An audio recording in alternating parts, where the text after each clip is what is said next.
Morning.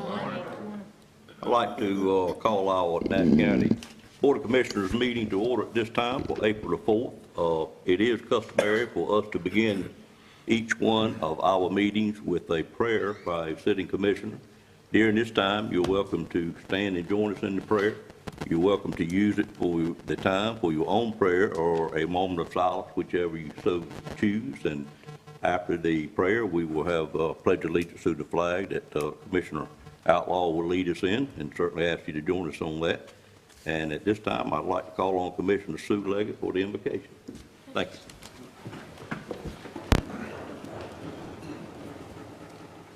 Let us pray. Dear Lord, as we gather together today, we're especially thankful for the blessings and bounty that you provide for us each and every day. We pray for those who need your healing hand and for your reassurance. And we're especially thankful for your forgiveness when we don't live up to our daily expectations. Lord, please be with us today as we conduct the business of Nash County, that you may guide and lead us to do what is right and in your will. All of these things we ask in your precious and holy name. Amen. Amen. Would you join us in the pledge? I pledge allegiance to the flag of the United States of America and to the republic for which it stands, one nation, under God, indivisible, with liberty and justice for all.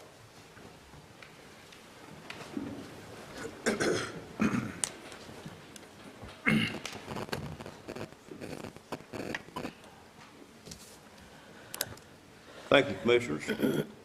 Next item on the agenda is approval of the minutes, and during the month of March, we had 3 meetings. We had our regular meeting on March the 7th, and we had our budget, we call it a retreat, I'm not sure why, but we had our 2-day meeting on our upcoming budget, and they were on the 23rd and the 24th, and at this time, I'd entertain a motion to approve those minutes or any corrections or additions that need to be made to the minutes. Move for approval. Second. Have a motion and a second. One item, Madam Clerk, on page 19 and page 45, if these are the official documents, look at those, and I don't think they are dated, and you may want to substitute a dated document for those, but that's all I had on that. Yes, sir, I can do that. Actually, it's 19, 45, 59, and 73. Okay. All right, have a motion and a second. Any questions on the motion? All in favor of the motion as amended or additions added to, let it be known by saying aye. Aye. Any opposed by a like sign? Motion carries, and Madam Clerk, as always, we certainly appreciate the job you do for the board. Ladies and gentlemen, now we're on item number 5, which is a public comment area, and during this time, you're welcome to come up to the podium, state your name and address. If there's anything you would wish to present to the board that's not otherwise shown on the agenda, we would like to hear from you on anything that may be on your mind. And we do have a sign-up period out front, but if you happen to miss that, the board is eager to hear from its citizens. So you can, after the people that signed up speak, you're welcome to come forward. And I do want to point out one thing, that we do have one item on the agenda today, item number 9, that is not a public hearing. And if there's someone here that wishes to speak on that item, you would need to do it under the public comment area, or this item that we're on now. So just think about that. If there's someone here that wishes to speak on item number 9, you could do it after the speakers that have signed up. Mr. Durham, does that protocol meet your approval, okay, sir? I think that's fine. You probably should tell them what item 9 is. Okay, well, I felt like if they were here, they knew what item 9 was, but I will indeed do that, thank you. It is a subdivision waiver request for 7695 Stony Creek Lane. And normally, something of that nature, or any rezoning or things of that nature has a public hearing, but this particular item in our ordinance does not require a public hearing, so there will not be one. But with that said, I will call on the first speaker that signed up, and it is a Reverend Nehemiah Smith.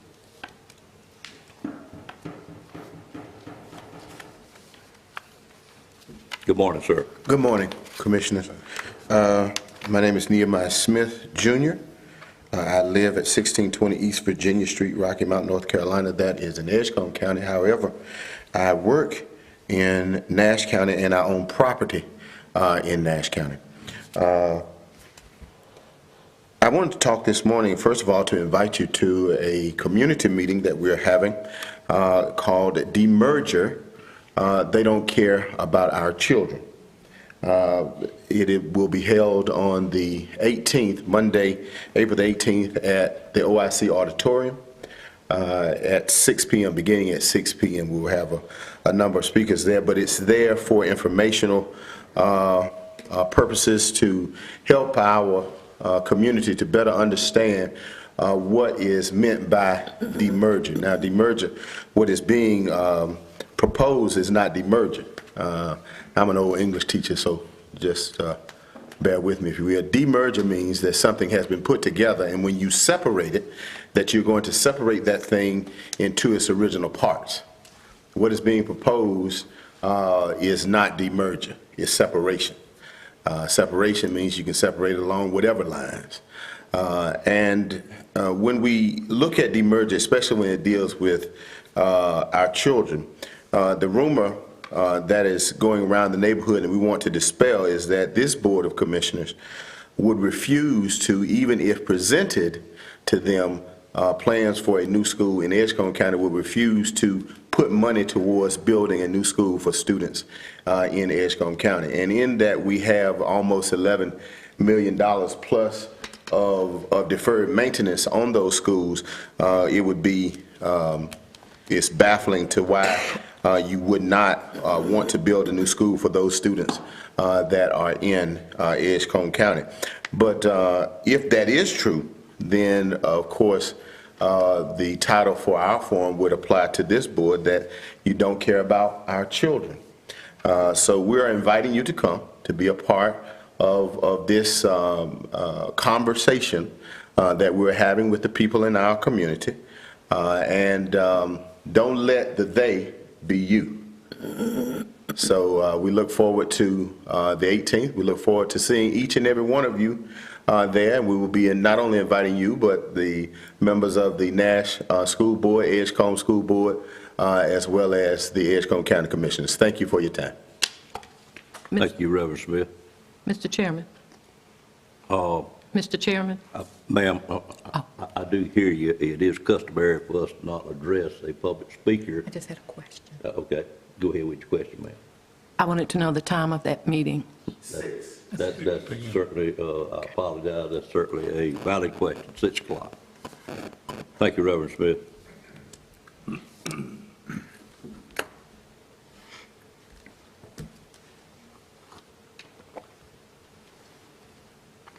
All right, that is the only person I had to sign up prior to the meeting. Is there anyone else that wishes to speak at this time about any other item that didn't know they needed to sign up?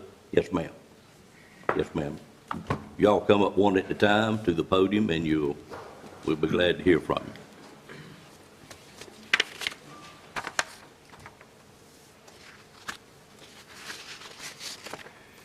Good morning. Good morning. My name is Sherry Allen. I'm a resident on this Stony Creek Lane, and this is in reference to number 9 on your current agenda today for the subdivision waiver request for 7695 Stony Creek Lane. I believe some of the residents had sent letters as well, and we just wanted to make sure you did get the letters. It's an unfortunate event that the family that's involved is at a point now where they're at a standstill, and that, excuse me, I'm nervous. You don't need to be nervous, regular folks. And that the proposed fix is a waiver that is waiving something that's been in existence since 1991. It's worked for our community, and we feel that there's maybe other options before getting to this point for the family. And I believe some of the residents have written letters proposing such fixes. So we just wanted to offer that as an option before the waiver. We feel that the waiver would represent some future problems Pandora's box, so to speak. Okay. Thank you. Thank you, Ms. Allen. Madam Clerk, did you get her I'm sorry, with you. address? Yes. Okay. Yes, ma'am. You know, I have a fear of public speaking. I didn't know that, but there's no need to in this room. That's why I haven't ever gotten up here. But that. You won't be able to say that McGee. tomorrow. I'm Carolyn McGee, and we've lived down there since 1990. And I feel sorry for this family with what this has happened. But her mother, Miss Williams, has asked us, my husband is the head of the road committee, and she has asked us over several years, few years, I'd say, about this, and we have told them repeatedly that it couldn't be done. It was against the county, it was against the subdivision, but then all of a sudden, somebody told them that they could, and so it's gotten to this point. But this was not something new. It wasn't something that they just found out. It's something that they've been told for at least a few years that they couldn't do, because this was not a new occurrence. So that's what I feel everybody that I've talked to in our subdivision is saying. Why should our subdivision have to change the integrity of the subdivision and change our community because of the county's mistake? I mean, could something be done, like the deed be put in all 4 names? And it's not that a house can't be built. Am I correct, Mr. Tyson? I'll speak on that. A second resident can be put on that land, if I'm correct. It's just the deed being put into 2 5-acre lots. So it looks like there would be a situation where it could just be put in all the names instead of dividing it against the will. Thank you, Ms. McGee. Thank you all. Thank y'all for being here this morning. Anyone else that has? Let me finish up this item, Bronson, and then I'll be with you, sir. Yes, ma'am. Come on forward. You're on the same item? Yes. Okay, thank you. They're the applicant. They were the applicant, okay, thank you. Hi. Hi. So our family has never been told by anyone at the county that the land could not be Let me subdivided. get your name and address. Shelley Milburn, And your address. 7695 Stony Creek Lane, Okay, and this is my husband, Brian. thank you. Our family's never been told by anybody at the county that the land could not be subdivided. So that was the reason why we all came down that day and we spoke with Mr. Culpepper. And we wanted clarification and confirmation that it could be done, and we were told that it could. I have that in writing. He confirmed that in an email, that there was no reason why it could not be subdivided. We sat down, we looked at the maps together. We discussed it, and it was said that, yes, it could be done. So based on that information and the confirmation in writing, we actually put our house up for sale within the month. We did many repairs to the house to get it prepared for sale. We sold it. It closed officially in October, but it went under contract in September. That entire time, we were under the impression that this would be our plan, that we would move in with our parents in the plan to subdivide and sell and live there and build a house. We thought this was great because it would be, and my parents are, getting up there in age, and so we thought this would be great to be close to them and help them. And this would be 2 separate 5-acre lots. It's not going to be any new roadways. We are using their driveway. This is not something that's going to impact anyone else's property. So, I think that the main thing is that we were told that we could subdivide. We were never told by anybody in the county that it could not be done. If it was discussed, like within citizens or whatever, it was never confirmed by the county that it was not able to be done. Then we went that day and they said it could. We don't know what other options have been presented to the board for this situation that we may consider. We have looked at adding us to that deed and having us build a separate residence, which we were told by Mr. Tyson that is a possibility, to have 2 residences on one single lot. The problem with that comes financing for building that house, with having and the resale of that property. Eventually, if it comes to that, having 2 residences on one single lot, that would be very difficult to market with that. you'd have to have a very special buyer for that situation. Yeah, they would have to buy both And- properties. And tying my in-laws and Shelley's parents to our mortgage or any loans that we may have to take out to build that house, just doesn't seem quite fair to us to put them in that situation. Right. And it just seems a little messy to have two residences on that same lot. So, like I said, we've looked at different avenues. We spoke to Mr. Tyson and looked, he helped us tremendously exploring different avenues that we might could go down to accomplish the goal that we eventually had. But a lot of them just didn't quite make sense. Yeah, we looked into also getting annexed into the town of Red Oak. Mr. Tyson had suggested that, but they said that they had the same requirements, so that was not an avenue we could take. And this property is kind of the second property on that lane when you come to it. So the impact on the road into that community will be very minimal. It's not a lot of traffic going down that entire lane. The property that we would pass going to that, they do not enter off of Stony Creek Lane, they enter off of Wallet Mill Lane. So it would be very minimal impact to the community really to have an extra, private dwelling on that property. All right, thank you. Thank Thank you. you. Anyone else here wish to speak on item 9? Mr. Williams? I want to say good morning to everybody. Certainly, we just heard about the announcement of the meeting, but State your name. Sure, and- Bronson Williams, 1230 Cokie Road in Rocky Mount, North Carolina. That's actually in Ward 3, in our community, lifelong resident there in the community. But what I do want to speak about is the history of this board. I haven't been able to find it as of yet. If this board has ever had a female chairperson. We know over the years, we have been seeing our nation shatter glass ceilings. We've seen this board here even appoint the first female county manager.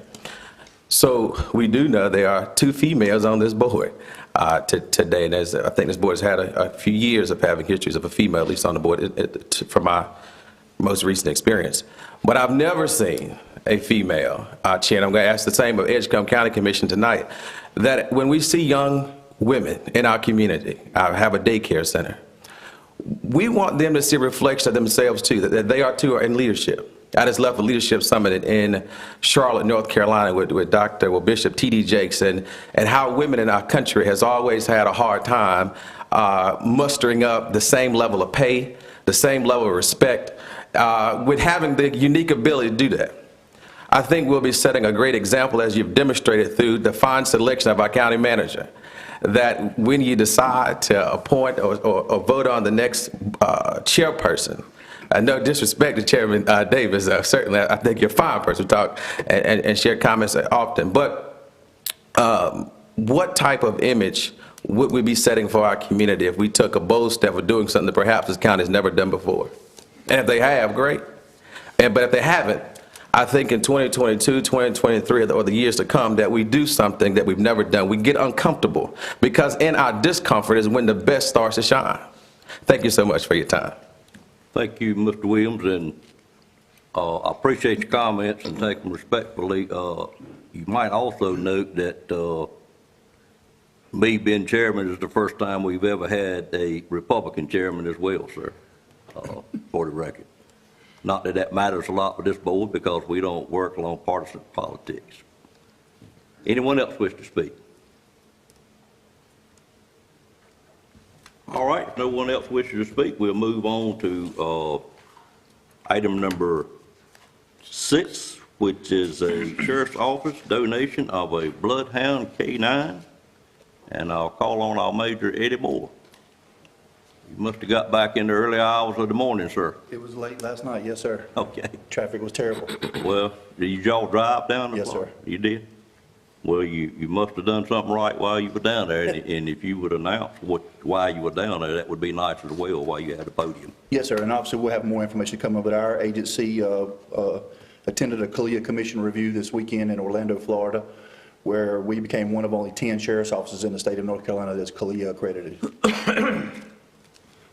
Let's let the board give them a hand for that.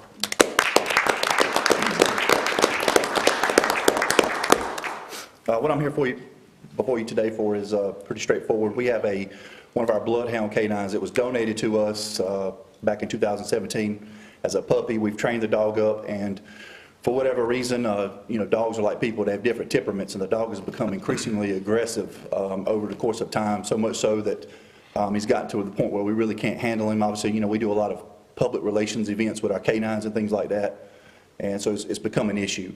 And so what we're asking for is for the dog to be donated to the Department of Corrections. They use bloodhounds for tracking and things like that. Obviously, they're not doing public, relations events like we are, and they're a little more, have a little more training in handling those types of dogs and bloodhounds and stuff like that. So that's what we're asking for.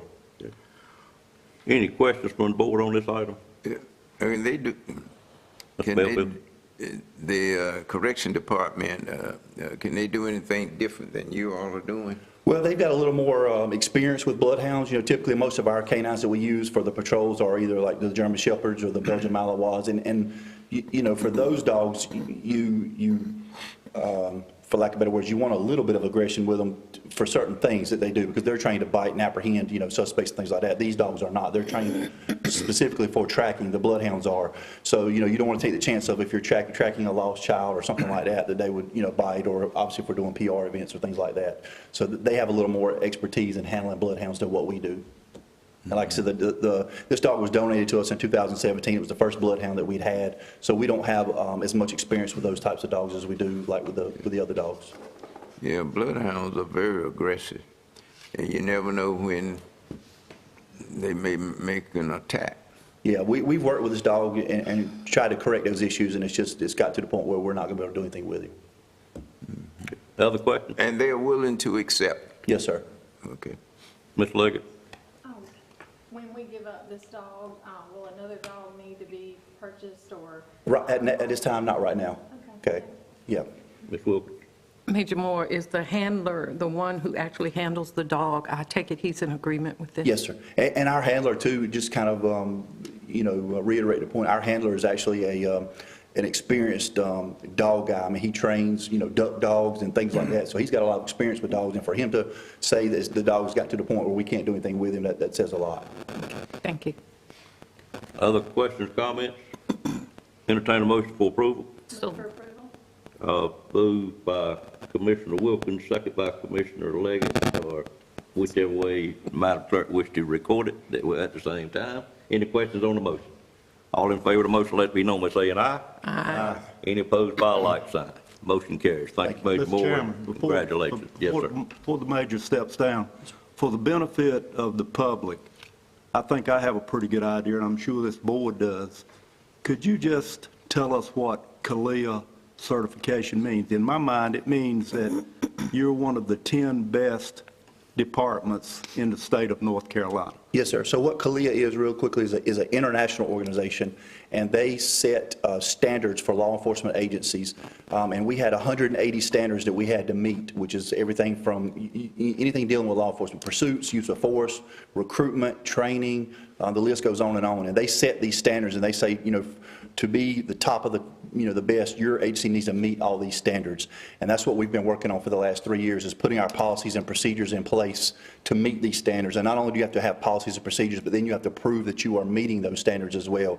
And that was done through a file review of all of our policies and procedures, our proofs, and then we actually did an on-site where they come and actually look at your facilities and look at your stuff, what you're doing. Property and evidence is typically a big issue for a lot of agencies. So they look at all those types of things, how you're collecting your evidence, how you're keeping it, storing it. So you have to meet these standards.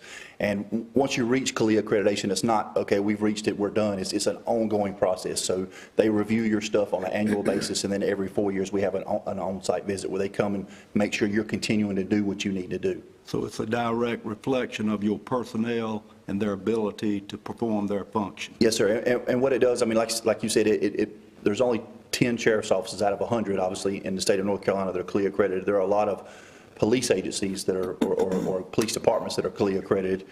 I think there's a couple hundred of them in North Carolina.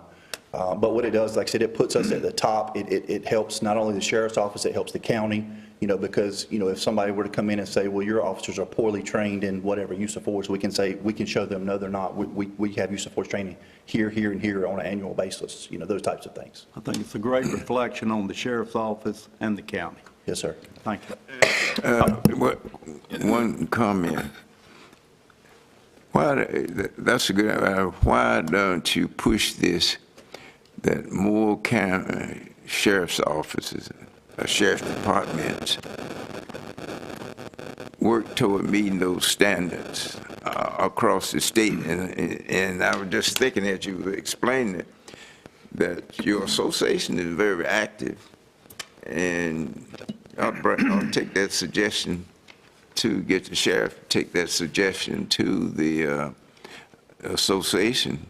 Yeah, well, each department or each agency is obviously individual and make up their own decisions what they want to do. This was something Sheriff Stone, started pushing for, and we started in 2018, the end of 2018. And, obviously we can't make everybody else's decision for them. Now, the state of North Carolina is working towards an accreditation program themselves that, I don't know if it'll be to the level of CALEA accreditation, but that's something that the state itself is working towards. And, I don't know if it'll be where they require all law enforcement agencies to be part of that state accreditation or not. I'm not sure, but that stuff hasn't, been fully, finished up yet. Mm-hmm. Well, just an idea that I think. Yeah, obviously it would be great if every agency was like that. But, this was a lot of hard work, and some agencies just don't want to put that work into it, for whatever reason. Because, there is a lot of work involved, there is some cost involved. So some agencies just choose not to do that. It would be a great reflection on the counties across the state. Yes, sir. And like I said, I think it puts our sheriff's office up there in the top tier of those in the state, and says that, we're some of the best of the best. Thank you, Major. Thank you. Thank all of y'all for your hard work. Thank you. All right, we're now on item number 7, which is the monthly tax report. We have moved those items up on the agenda today. Ms. Sumner, I first would say I'm sorry for your loss, and Thank you, funeral sir. you'll be attending and need to get out of here pretty early. Yes, I sir. understand. Thank you so much. At this time, I'd like to present the monthly tax report. As you all know, this report is designed to keep the board current on activities in the tax collector's office. The report is for your information only and does not require approval. However, it is recommended that you accept the report so that it'll be noted in the minutes. And I'd be glad to answer any questions if anyone had any. Questions on the tax report? Thank you, ma'am, and we will Right. note it to be recorded in the record. All right, thank you. And you can move on to item number 8, which is tax refunds. Yes, and we do have one tax refund that we need approval so that we may disperse the funds. And if anyone has any questions on that refund, I'd be glad to answer that. Any questions on that one? I made a note on my agenda. Was it an aircraft? Yes, sir. It was an airplane that was hangared at the Rocky Mount Wilson Airport, and it belonged to some active duty military personnel. And if you are active duty military personnel stationed within the state of North Carolina, and this is not your home of record, then that personal property is exempt. Okay, So, great. I don't think I've had that one come before, have we? yeah. No, sir. All right, I'd entertain a motion to approve the tax refund. So moved. Moved by Commissioner Wilkins, seconded by Commissioner Bellfield. Any questions on the motion? All in favor of the motion, let it be known by saying aye. Aye. Any opposed by a like sign? Motion carries. All right. Thank you, ma'am. Thank you so for your much. department's work for Nash County. Thank you. We're now on item number 9, which is a subdivision waiver request for 7695 Stony Creek Lane. I'll turn it over to the planning director, Adam Price, at this time. Good morning. Morning. Good morning.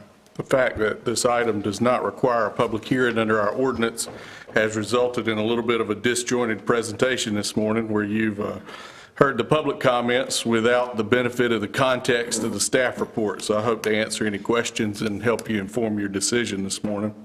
We are here because of a mistake made by my office.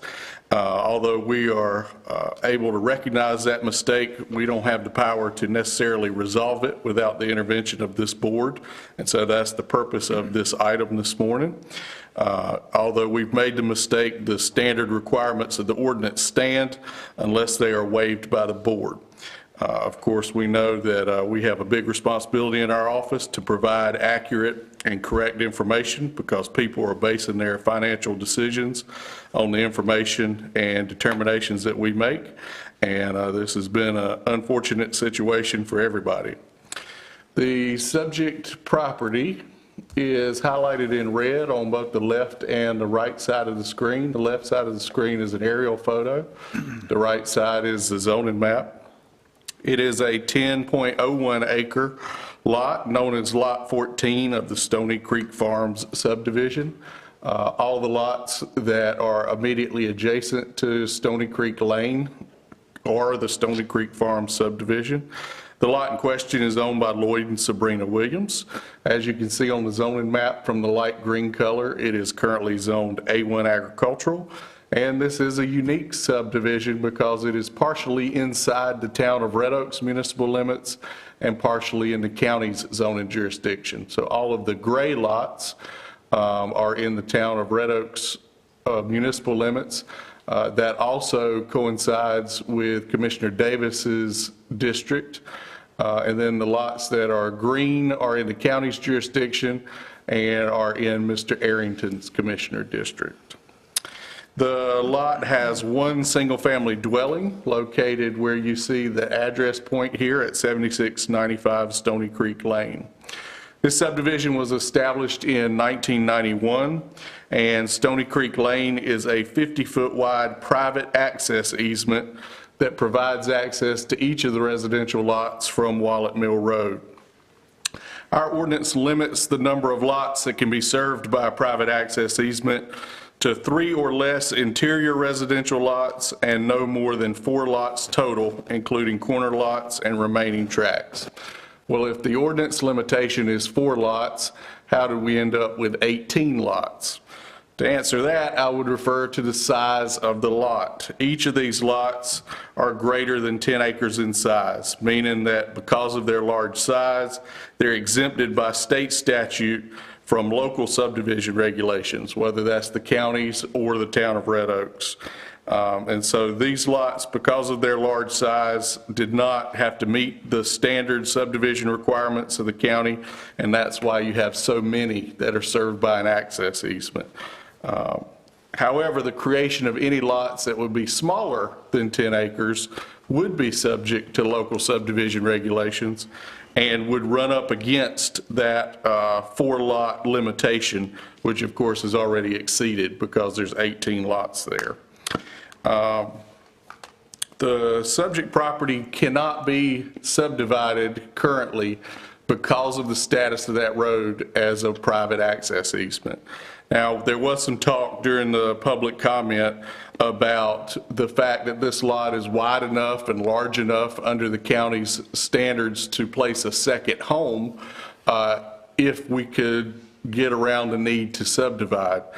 However, because this is an access easement and not a public or private road, the second home could not be built without the waiver that's requested this morning. Other avenues would include the upgrade of at least the front portion of this road from an access easement to a public or private road. I can't give you an estimate on the cost there. That would involve an engineer who could describe that, but it could potentially be expensive. And then, of course, the other opportunity would be to request a text amendment, which would, if passed, likely have a wider impact on the county than just this subdivision. I want to take you through briefly the timeline of events. Ms. Milburn, who spoke during public comments, the daughter of the property owner, met with a member of the planning staff on July 7th of last year to discuss subdividing this property into 2 new lots. One in the front for the property owner's existing dwelling, and an additional lot in the rear for the construction of a new dwelling for Ms. Milburn and her husband. Stony Creek Lane is depicted on the county tax maps just like a public road would be depicted. And that is a symptom of the fact that it was mapped many years ago when we had less technological accuracy than we have now. And so due to that depiction, the staff member mistakenly determined it to be a public road, did not realize it was a private access easement, and informed Ms. Milburn that the property did meet the dimensional requirements to allow it to be subdivided into 2 lots. And again, that would be true except for the status of the road as an access easement. On July 14th, about a week later, Ms. Milburn requested and received via email a written confirmation of that determination from the staff member. On January 19th of this year, Mr. Milburn met with a different member of the staff to again discuss the proposed subdivision of the subject property. At that meeting, Mr. Milburn was informed by the staff that Stony Creek Lane was actually a private access easement instead of a public road, and that the proposed subdivision would violate that lot limitation we just discussed for the number of lots to be served by an access easement. And of course, we talked about how each of these lots is exempt by virtue of their large size, bigger than 10 acres, but the subdivision would result in 2 5-acre lots, and they would be subject to that regulation and limitation. Ms. Milburn, in response to that meeting, forwarded the written confirmation she had previously received from our office and asked about the potential appeal options. The following day, January 20th, at the request of the planning staff, Ms. Milburn provided via email a description of the actions that were taken by her and her husband on the basis of that incorrect written confirmation they had received. First, they had completed multiple repairs and upgrades to their former. Secondly, they actually sold the home in October of 2021. And then finally, they relocated to the smaller temporary accommodations within the existing home on this property with Ms. Milburn's parents in anticipation of the subdivision of the lot and the construction of a new dwelling to happen this year. Ms. Milburn also stated in her message that purchasing or constructing a new dwelling that would be comparable to their previous home somewhere other than the subject property would now be complicated by the recent increase in housing prices that we're all aware of. As the Milburn stated, at my suggestion, they explored the possibility of being annexed into the immediately adjacent municipal limits of the town of Red Oak, but they found that the town has a similar limitation to the county as to the number of lots that can be served by an easement, and so that would not have been beneficial to them. The ordinance contains a provision that grants authority to the Nash County Board of Commissioners to approve waivers of specific subdivision ordinance standards in cases, quote, where through an unintentional error by the applicant, his agent, or the reviewing staff, there is a minor violation of a standard in this article, where such violation is not prejudicial to the value or development potential of the subdivision or adjoining properties. And so, of course, in this case, the unintentional error was made by the reviewing staff, and the Milburns have responded by requesting a waiver of the limit on the number of lots that can be served on an easement under the grounds that this was an unintentional error. The Milburns have employed Strickland Land Surveying to create a subdivision sketch plan, a hypothetical plan that shows how the property could be subdivided. You'll note that there is one lot for the existing home in its current location, and then this road frontage would be connected through a strip to the larger acreage in the back where the second home would be permitted. The waiver is requested on the grounds that, one, the planning staff made an unintentional error by incorrectly identifying Stony Creek Lane as a public road instead of a private access easement and issuing a written confirmation stating that. And number two, that the Milburns committed to a plan to subdivide the property to accommodate the construction of their new home directly on the basis of that incorrect written confirmation. The two proposed lots otherwise satisfy the applicable zoning and subdivision requirements, so they are wide enough, they include enough acreage. There are no obvious problems with the subdivision other than the limitation for lots served on an easement. We have reviewed, although it's not directly in our purview, the restrictive covenants for Stony Creek Farm subdivision, at least as they are attached to the deed for the subject property. Those covenants state that the property, quote, shall not be redivided more than one time, and if redivided, shall not result in more than 2 separate parcels of land. And so based on my elementary interpretation of that, I don't believe the subdivision would be in direct conflict with the restrictive covenants. This is a one-time waiver. If approved, it does not set a precedent for other lots in the subdivision. It does not set a precedent for other subdivisions. This is an easy mistake to make. It's an unfortunate mistake. As you can imagine, there's a heightened awareness in our office right now about public and private roads. But in the long term, we have had discussions with our tax mapping department about ways that these lots can, or these roads can be symbolized differently on the tax map to prevent or at least decrease the likelihood of this mistake happening again. The Technical Review Committee reviewed this waiver request back on March the 10th and recommended approval, recognizing that there was an unintentional error made by the planning staff. The planning board heard this request on March the 21st and voted unanimously to recommend approval. And this will be a one motion item to either approve or deny. The board is not obligated to do either. You can use your best judgment.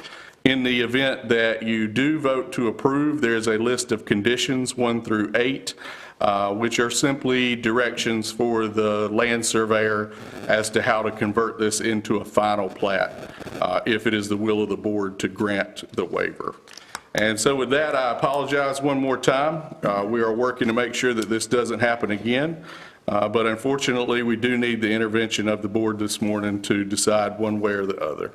And with that, I'll pause and take any questions that the board has. Would you mind reading the 8 items that you referred to? Sure. Mr. Tyson? So these conditions are basically a prescription for converting this sketch plan that's on the screen into a final plat. The title would need to be revised from sketch plan to minor subdivision final plat. We would recommend, instead of labeling them as lots 1 and 2, they be labeled as lots 14A and 14B. Stony Creek Lane will need to be depicted on the plat as a private access easement consistent with the description found in the deed book for that subdivision. The spelling of Wallet Mill Road needs to be corrected. The minimum building setbacks for the 2 lots will need to be shown as dashed lines. If there's a water supply well present on the subject property, that will need to be depicted. There are some certificates that are prescribed by the ordinance that would need to be added. And then finally, a note documenting that the lot would be subject to a waiver and directing people in the future to today's agenda if they needed to find out the details of that waiver. I would note that these are not necessarily deficiencies on the part of the land surveyor. Knowing that there was a question about the issuance of the waiver, I advised the Milburns to just seek a sketch plan at this point and not to employ the surveyor to actually perform the site survey until they knew the outcome of today's request. Thank you, sir. Questions of Mr. Tyson at this time from board members? Mr. Tyson, what are those minimum setbacks that was mentioned in condition number 5? In the A1 zone, they would have to be, and presumably the addition would be made on this lot. So they'd have to be 50 feet from the front lot line, 30 feet from this rear lot line, and 15 feet from any other side that we would consider a side lot line. Thank you. Other questions? Belfield? What about water and sewage? You'd have to have a septic tank? They would have to have their own septic system, which they would need to have permitted or at least evaluated by a soil scientist before we could record a plat that divides this into 2 lots. And I believe that they are on a well in that subdivision, and so they would either be sharing a well with the initial home that's there, which is certainly a possibility, or they could install their own. Well, the soil map should be able to tell you the type of soil and whether Right. it's And so if you'll notice this line right here, the very wet soil is in the back portion of that lot, the RAA, I think is what it says. And then you would have some drier, hopefully more viable soil in the forward part of the fat part of the lot right there. But all of that is based on generalities and would have to be nailed down by our health department before a home could be built. Other questions, Mr. Tyson? Yeah, Mr. Tyson, just on page 120, the second paragraph, I just want you to make sure I understand that. It says the proposed subdivision of the subject property does not appear to conflict with the restrictive covenants for the subdivision, which state the property shall not be redivided more than one time, and if redivided, shall not result in more than 2 separate parcels of land. Isn't that what is being requested? That it be redivided into Yes. 2 parcels of land? Yes, so based on my reading of the covenants, it shall not be redivided more than one time. So this is the one time that will be permitted. And if it is redivided, it shall not result in more than 2 separate parcels, and it results in 2, not more than 2. So based on my reading, this would be the one redivision that is allowed after the initial creation of the subdivision.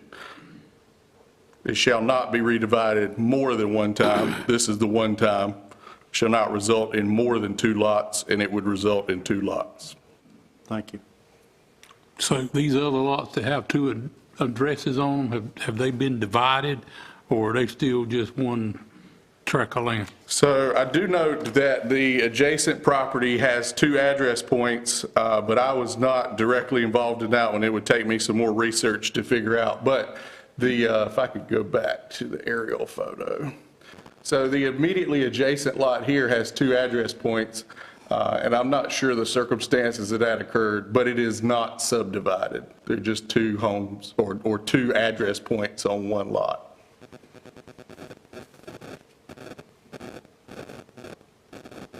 But any of these lots could be subdivided one time, with that based on the covenant? Based on the covenants and my reading of it, I believe they could, except for the fact that the local regulations for Nash County and the town of Red Oak will prevent it without a waiver. Other questions or comments? Mr. Aaron? This might be for the applicant. What monetary investment has been invested in this property since? We invested, update our home for the sale. And, well, the former property that we lived at, and we put the house up for sale. Nothing other than done directly to this lot in preparation of this proposed ruling to this decision. Some improvements were made to Shelley's parents' home in order for us to be able to live there temporarily while the second residence was being built. So adding, just some kitchen areas and things like that out of our pocket to accommodate us for that time being. So they would be gifting us this property, so it wouldn't be like we could just go buy land somewhere else. This would be, gifted to us, and that would be a tremendous savings for us. Based on the prices of things, the way they are now, it's just not feasible for us to be able to do this somewhere else. Mr. Chairman. See, we'll make sure Mr. Aaron is finished. Anything else, Mr. Aaron? Well, this is an error that's not on part of the applicant. And I guess I look at the harm that might have been done to the applicant. And the plaintiffs, the other homeowners have legitimate requests. Both of them are right. And we need to make the right decision. Thank you, sir. Ms. Wilkins? Mr. Tyson, if the waiver was granted, would this open up other covenants to actions like this? It would only affect this lot. In order for somebody else to replicate this result, they would have to have received incorrect written information from my office, and so we're addressing that. So hopefully the answer is no. It would be very tightly restricted to just this lot as far as the impact of the waiver.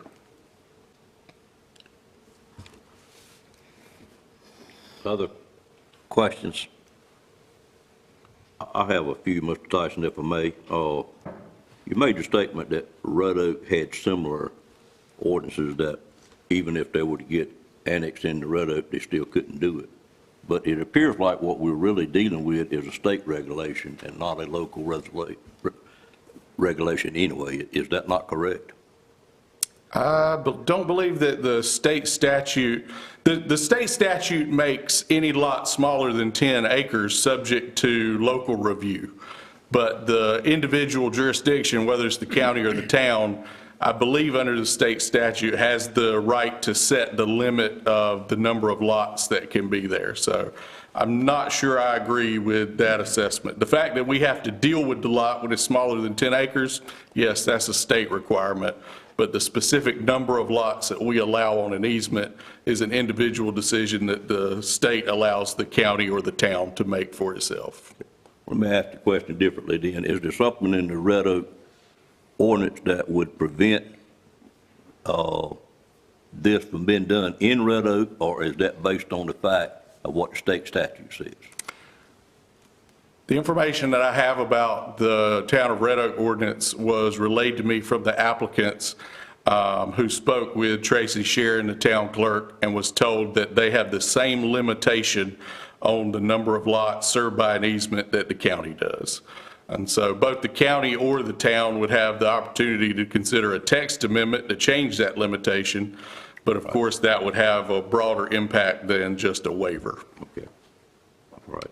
But really, the subdivision was able to be established as it is because of a state statute. Correct. The exemption for very large lots under the state statute. Okay.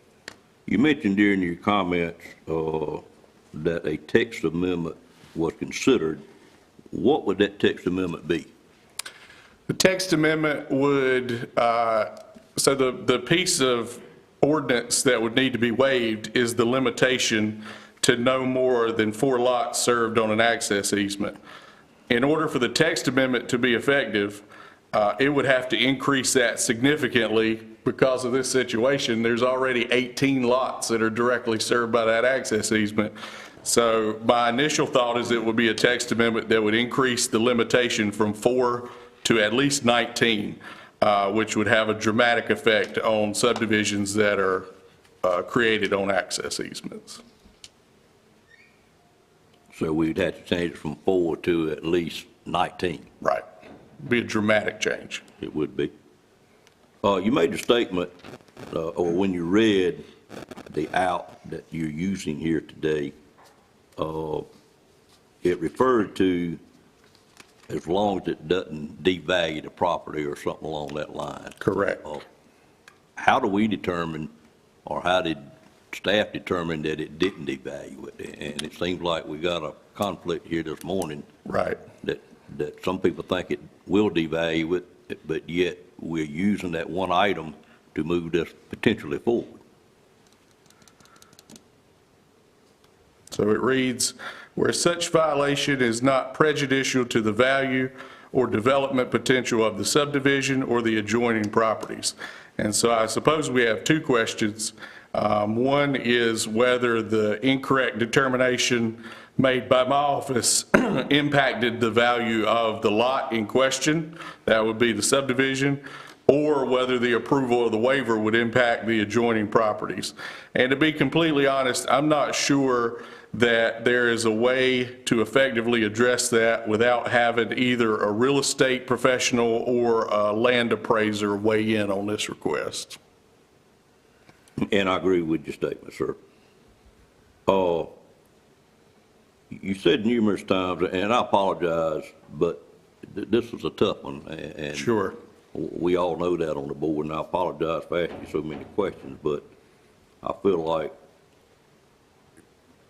well, my next question is, you stated that it does not set a precedence. And I'd like for you to explain to me, because we use that word all the time in zoning matters and everything we do, we are concerned about a precedent. So what gives you the comfort level, or the staff the comfort level, that it indeed will not set a precedent?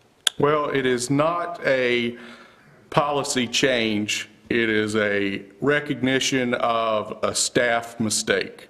And so for this to be applied elsewhere in this subdivision or in another subdivision, the circumstances would have to be replicated first, which would mean that the staff would have to make the mistake, document it, and then the property owner would have to make a significant investment based on that mistake. And so hopefully we're taking steps to limit the probability that this would happen in the future. But this lot would only be allowed to be subdivided on the basis of the fact that the property owners made an investment based on faulty information. So without that first step of the staff providing the faulty information, I don't see how this creates a precedent that can be applied elsewhere. Okay, thank you, sir.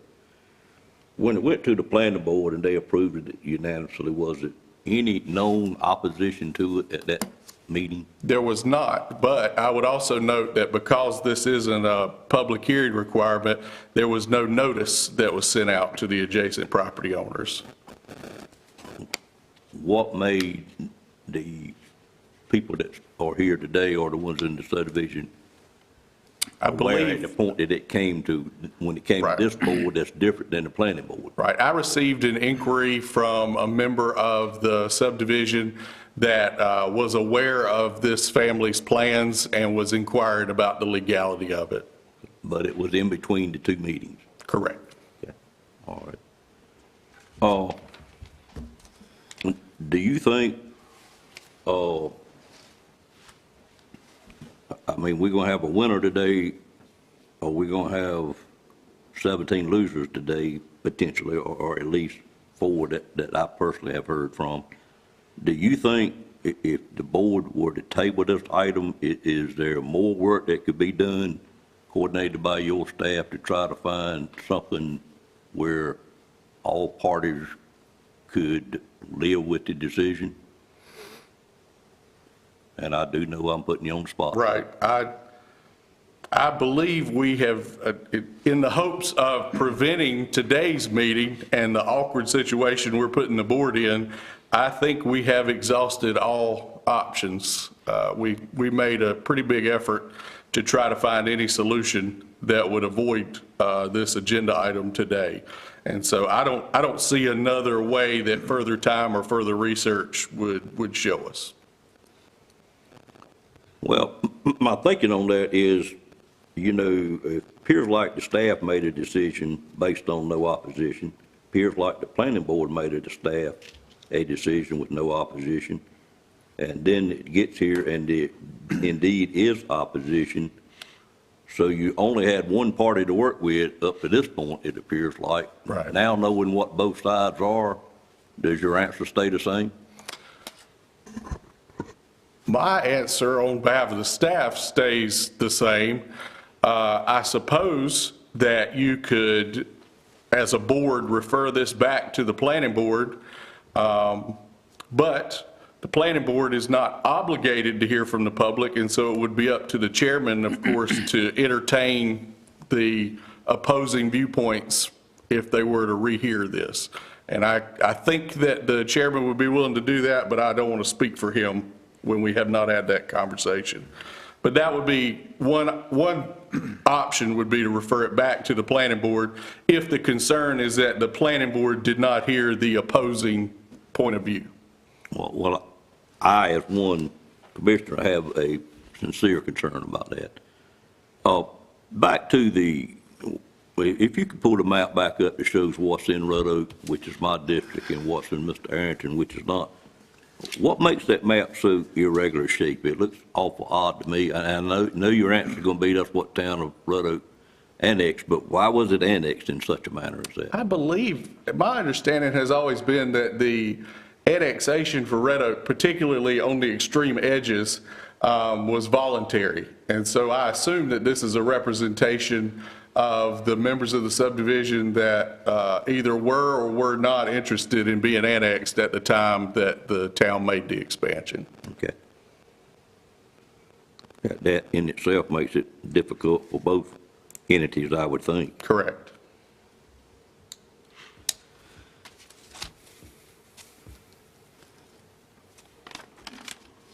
And I would just echo what Commissioner Arrington said. Neither side is wrong. It's the staff that made an incorrect determination, and we apologize for putting the board in that position and certainly hope to never do it again. Well, the only way you're not gonna make another mistake, y'all gonna stop doing anything. That's right. And I hope you understand that. That's right. I appreciate the job, or the board appreciates the job you do, because what you do and what your staff does every day, it's not easy stuff. But I do wish we could somehow find a solution here where more people could bless it than what we are faced with here today. And I'm inclined to ask the board to table it to allow that process to happen. But I guess, of course, it's part my area and part Mr. Arrington's area. Do you have any opposition if I make a motion, or you make a motion to table it to give them a little time to work on it, Mr. Arrington? Well, unless you got something new to offer, Mr. Tyson done stated that he has nothing new to offer. The only other option is that you're going to compensate the applicant for the error, or are we going to grant the waiver? Well, of course, you realize, well, I won't address that today. I think it'd be better if I didn't, because you're putting a legal term on the table that we probably shouldn't get involved in as an elected board.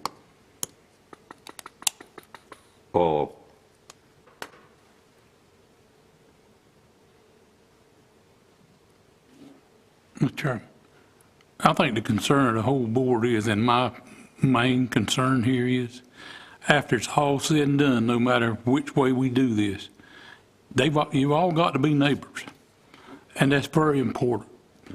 You know, most of the time neighbors are friends, and I hope that's the way it is here. And I just think that's something we all need to consider, that after all this is said and done, we all got to be neighbors. So if they can work it out somehow, that'd be great.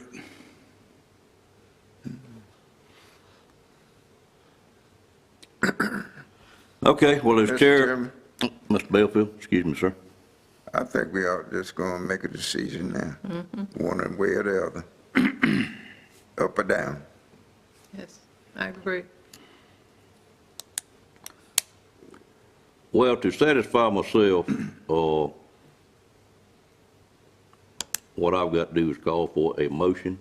And at this time, I would entertain a motion to handle this matter. Mr. Chairman, just a quick comment. Yes, sir. Does the applicant and the residents, do you have any issue with some dialogue to see if there's anything that can be accomplished from that? I don't know, I'm just asking. Because to Mr. Cohn's point, you're gonna, if you're gonna be living together, you wanna be able to get along. And We have no ill will against them. They're my insurance agent. I mean, we do business with them, but it's just a matter of what's right, what we were told when we bought the land, and what's right in our community. And we just found out about this on Friday, but you know, we fought the Jones Farm subdivision. We tried to keep it 40 instead of 20. It compromised at 30.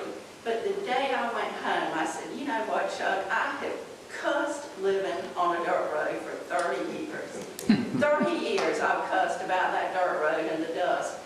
said, but you know what? Seeing what we just went through, I know right here we're protected from any changes like that. And in less than a year, here we are. Here we are dealing with this, a change on our road that we did not think this could happen to. But yes, I don't have anything against them. I completely understand what they're going through. And I hope they understand what we're going through. We want to be good neighbors. That's why all of us, it's difficult. We talked about it yesterday. This is difficult for us to be here because of this. And Mr. Tyson said several times in his comments that he hopes this don't happen again. You know, that's what I keep hearing, is hope it don't happen again. That's So that's kind of that's a big word. the waiver domino effect, And the new norm. Because we never thought this would happen. What were you going to say? I always overtalk you. You say that in a public forum? I didn't hear what you said then, maybe I don't need You to. feel my pain? I feel your pain every day, sir. We were always under the impression that you could subdivide one time, but each parcel of land had to be a minimum of 10 acres.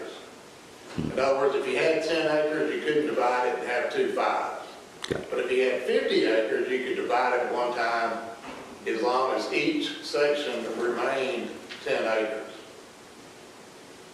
And I know it's not the public comment section, but I have to throw this out there.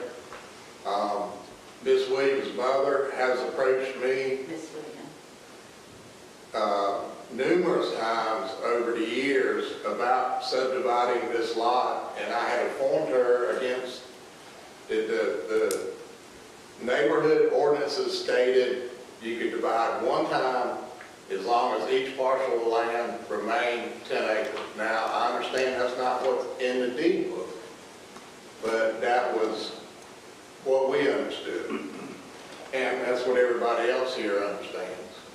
And that's the reason why we made the decision to meet with the board, so that before we did anything, selling our house, you know, any of that, we met at the planning department to confirm yes or no, if this is the case, we can do it, and we were told yes.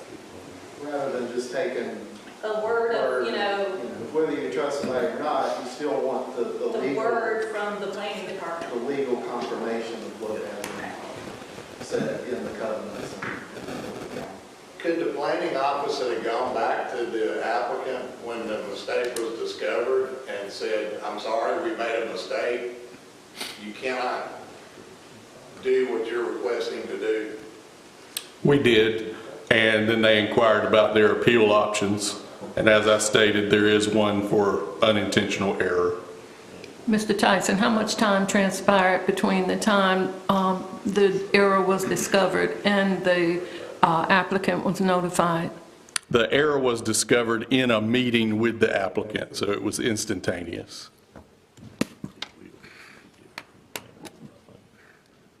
Adam, does your interpretation of these covenants, indeed, like he said, it could be divided but not less than 10 acres? I read through the covenants, and I don't recall that detail. Before I'd go on record, I'd need to read them closely again. Mr. Tyson, tell me the timeline again, because she just spoke from the time So the staff member. they were told that they could subdivide the property on July 7, 2021. 1 week later, they asked for and received that same determination in writing via email. Then they didn't return to our office for about 6 months on January 19th of this year. At that meeting, they met with a different staff member, and they were told that what they were informed of before was in error.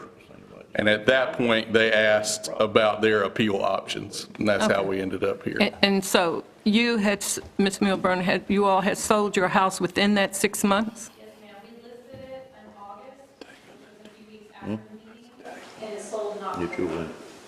Right there.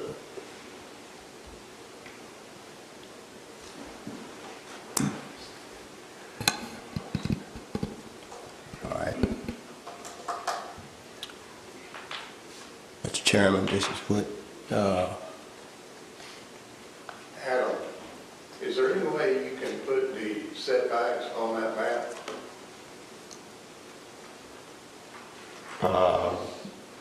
There is no way I can show it right now. They would have to be shown before it could be recorded. But again, the front setback would be 50 feet from the road, which I don't anticipate they would try to place the home in this strip anyway. So it would be 30 feet from the rear, which again, maybe the wet soil is going to push them up closer anyway. And then 30 feet from the rear, 15 feet from either side right here. Mr. Tyson, what is that width of where it narrows down right there? It appears to be 25 feet, is that correct? Yes, 25 feet. Is that what our minimum private access is that we dealt with a few years back in another similar situation? So that's not a road, that's just a portion of the lot, and the ordinance does not give you a prescribed width that has to be.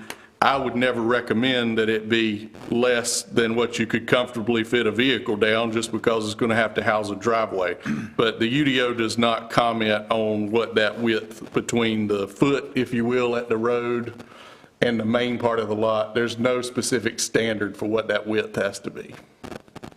But in our ordinance, and it was in Commissioner Outlaw's district some time ago, we had a second house requesting to put behind another house, and there was a minimum width that easement had to be, and I think my memory says it was 30 feet, but I'm not sure of that. I don't recall the specific case you're referencing. If you are It was prior to your time. I'm sorry? It was prior to your okay. time. Do you recall it, Mr. Outlaw, it was the Slavins? Vaguely, some discussion about the access for emergency services. Right, it was based on emergency services access. What is that minimum?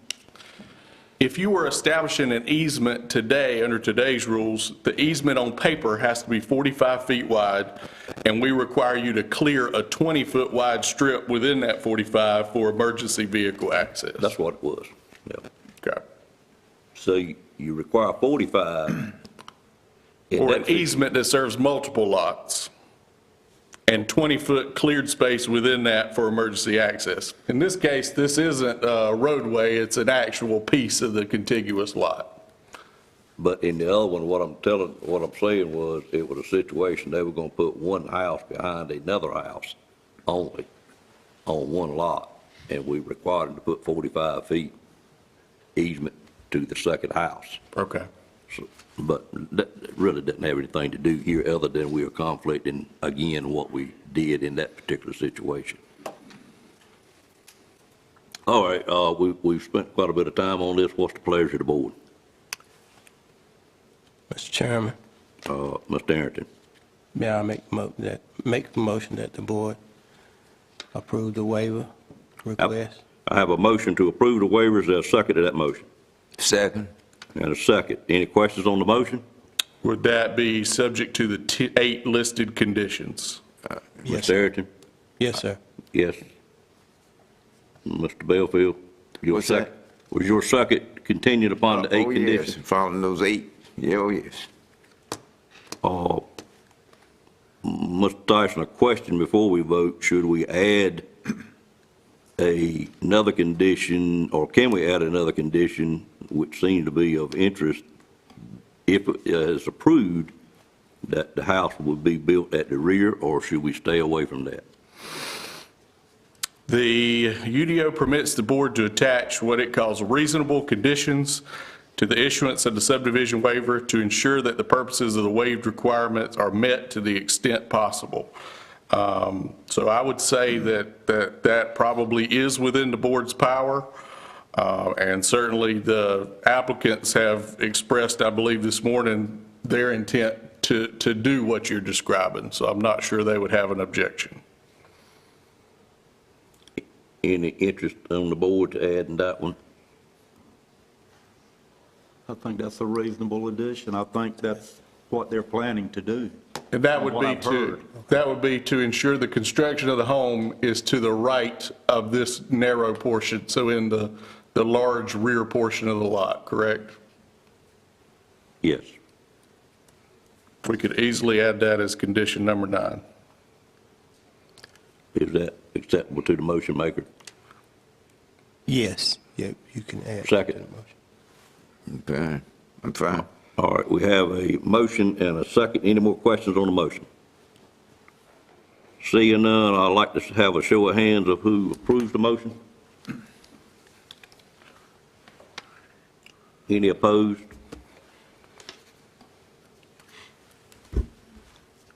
Motion carries, 6-1 vote. Thank you. Thank all of you for being here today. And it's my sincere hope that we're not here again. Thank you for your assistance.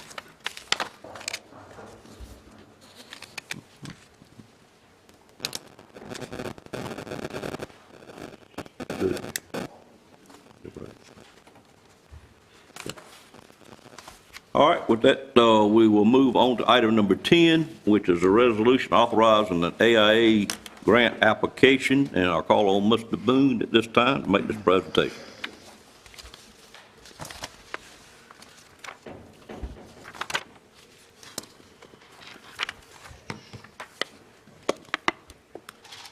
Thank you, Mr. Chairman, fellow members of the board. The item you have before you this morning is 2 resolutions. You may recall the county received 2 AIA grants for work in the Northern Nash District for the water system, Central Nash District for the sewer system.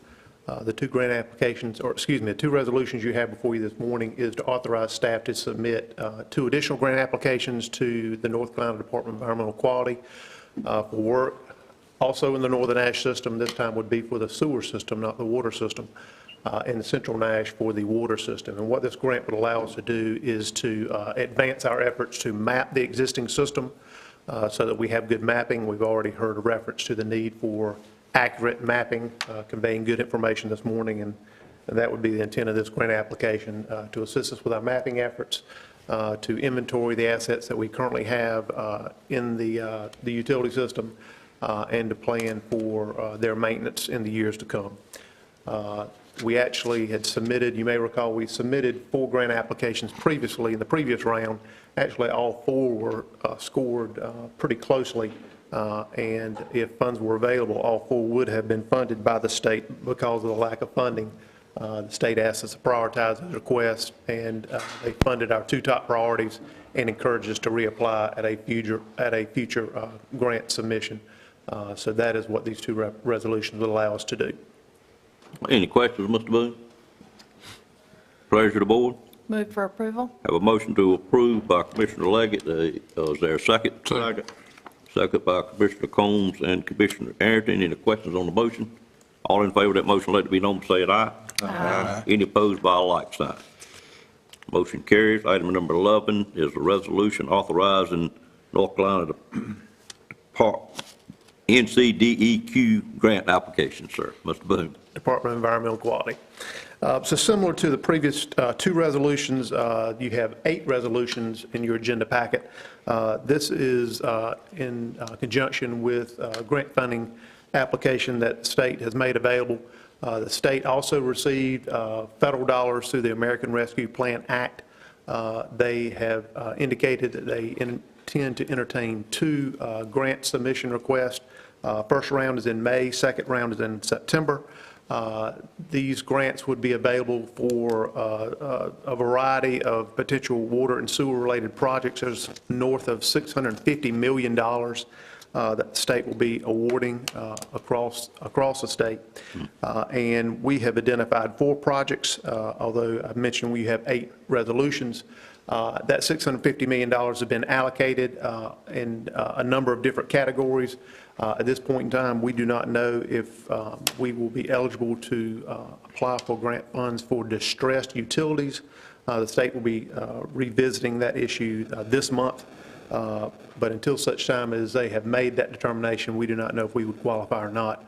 But anticipating that we might, we have got 4 sets of grant resolutions in front of you that would allow us to apply for funding in that category, should we be so designated. But the projects we've identified are work in Northern Nash. I mentioned the AIA grant application for Northern Nash Sewer. This would be to fund some work to the sewer system, rehabbing that system. We have gravity mains there, 2 lift stations, probably 3+ miles of force main, and we intend to submit a grant application to fund that work.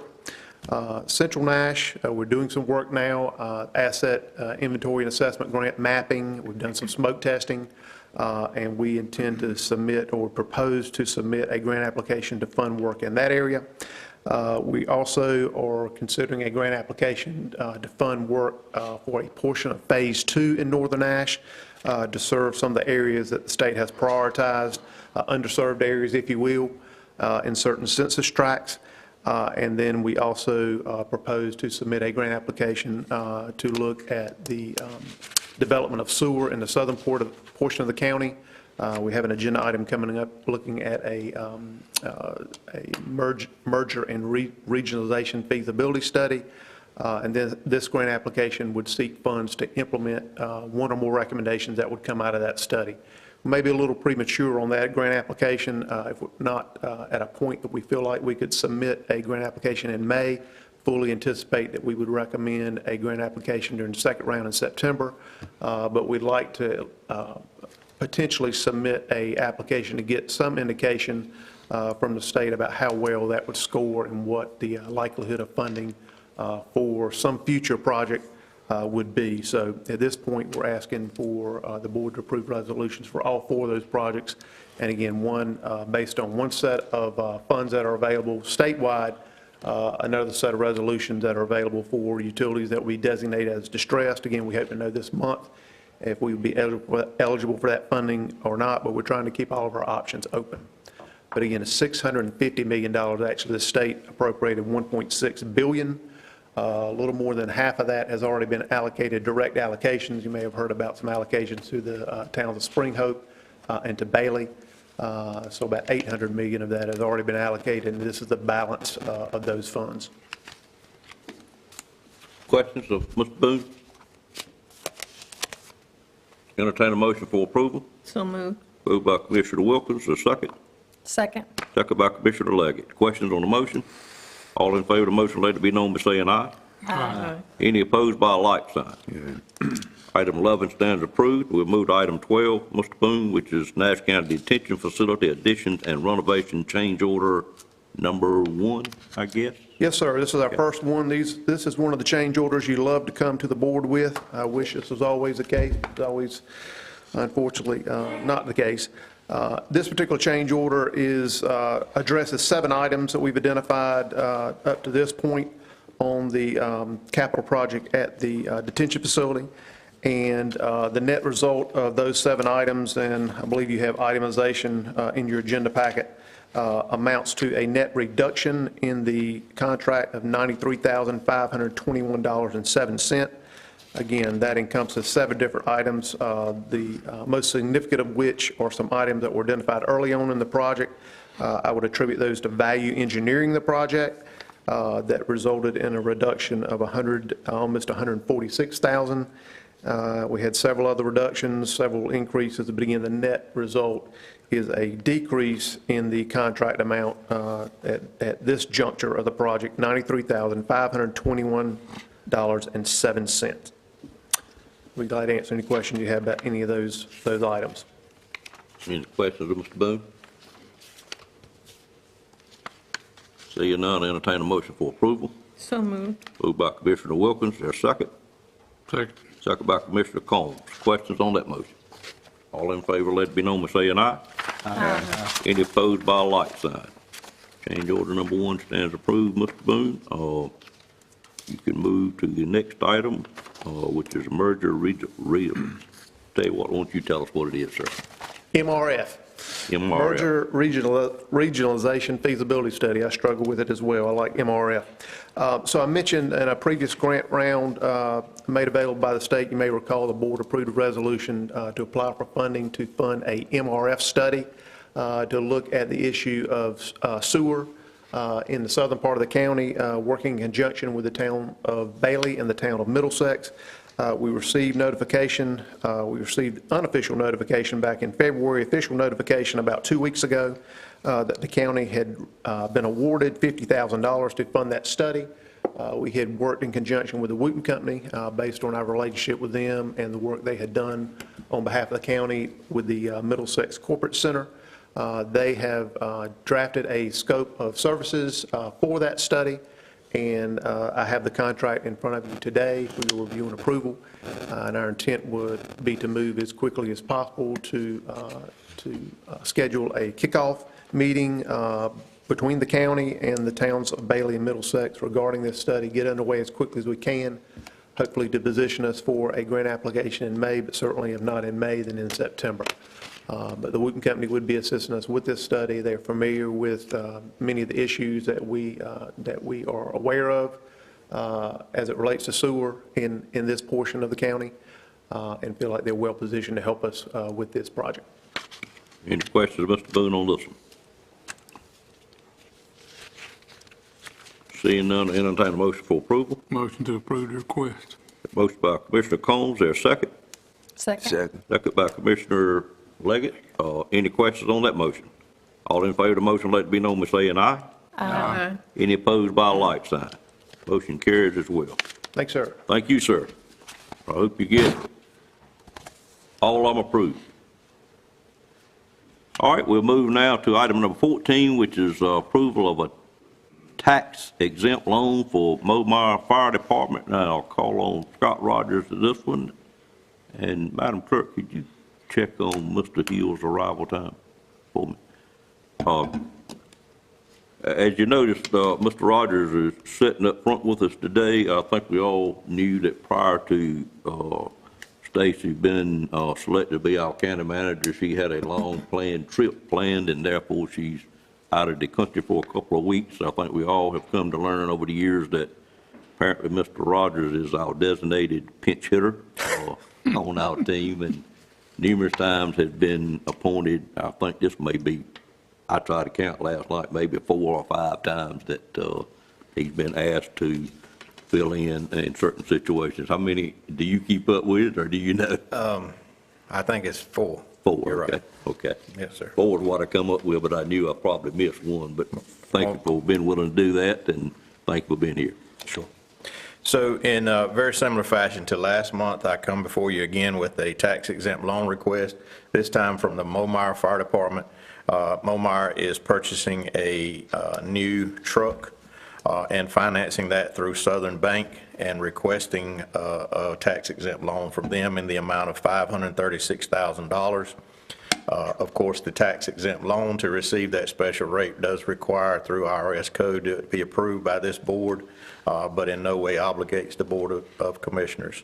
So I would ask today for your approval of the of a resolution, it isn't a resolution allowing the tax exempt loan.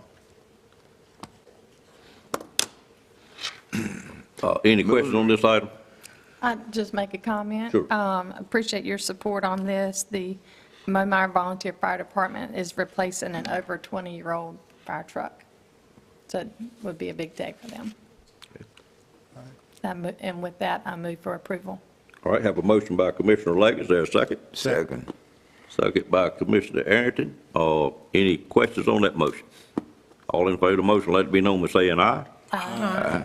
Any opposed by a like sign? Motion carries. We'll move on to item number... Might I say one more thing, Mr. Chairman? Absolutely, sir. Excuse me. I just think it's worthwhile to note that this type of tax exempt loan does require quite a bit of work that we come to you for approval.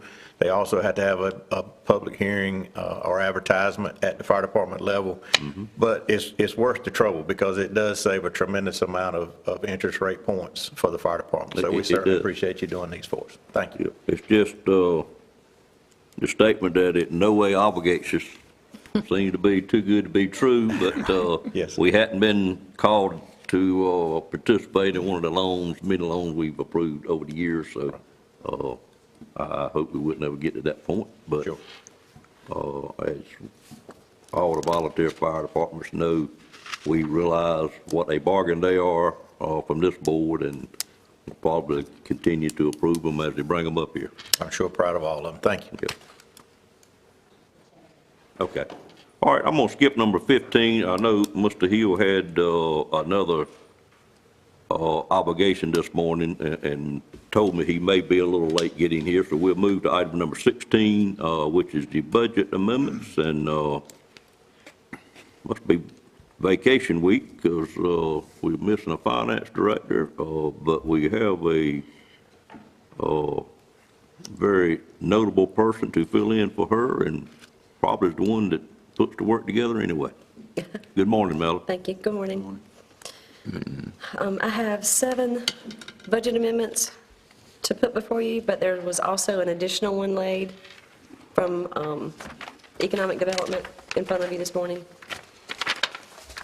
Do you all have that one? Okay. The first budget amendment request is for the Department of Social Services. It's presented to increase adult daycare funding by $4,988 to provide purchase services to clients needing in-home care. The increase is due to NC legislation that implements wage increases to direct care health care workers, and no additional county funds are needed for this budget request. The second one is for $60,000 to increase appropriating additional funds for the county ABC mixed beverage funds.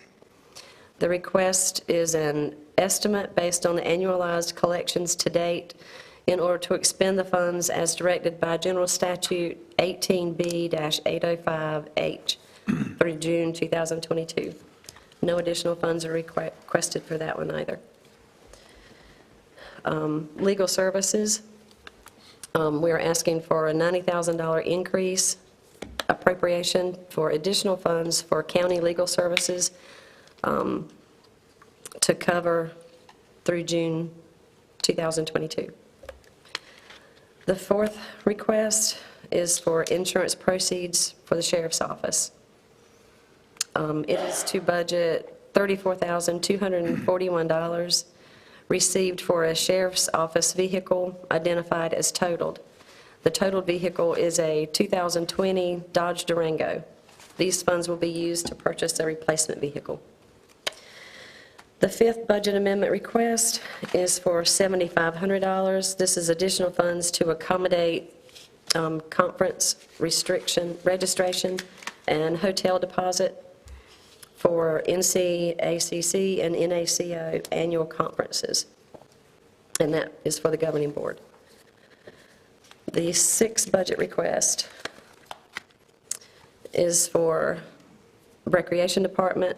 It's to increase the budget by $6,336 to make funds available that have already been collected in sponsorship revenue for our spring sports such as baseball, softball, t-ball, flag football, and soccer. The seventh request is for emergency services for $15,320. It's requested to make funds available for a supplemental grant of the American Rescue Plan from the State of North Carolina Department of Public Safety. These funds are to fund projects related to Homeland Security planning, operations, equipment purchases, training and exercises, and other emergency management performance grant requirements. No county funds are required for that request. And then the additional one that was laid before you for economic development is for $588,000.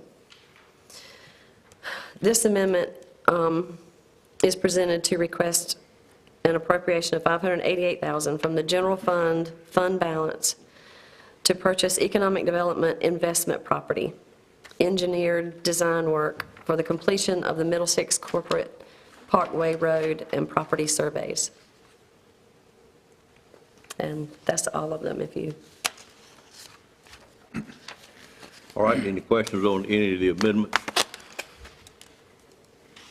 I will say you will get an update on that last one during our economic development presentation a little bit later on, but it is to start the process of completing the road at the Middlesex Corporate Park, because we have a sale, as you know, for a property at the other end of the road where we don't currently have a completed road. No questions. I'd entertain a motion for approval for the 8 budget amendments. Make a motion to approve the 8 budget amendments. Have a motion by Commissioner Combs. Is there a second? Second. Second by Commissioner Belfield. Any questions on the motion? All in favor of that motion, let it be known by saying aye. Aye. Any opposed by a like sign. Motion stands approved. Ms. Easton, and thank you, ma'am. Yeah, thank you. Next on the agenda. Okay. Mr. Hill, you want to go ahead and make your, we'll back up to yours if you're ready. Or if you need to rest a minute, we'll take care of something else. You're already standing up. Why don't you come forward, sir?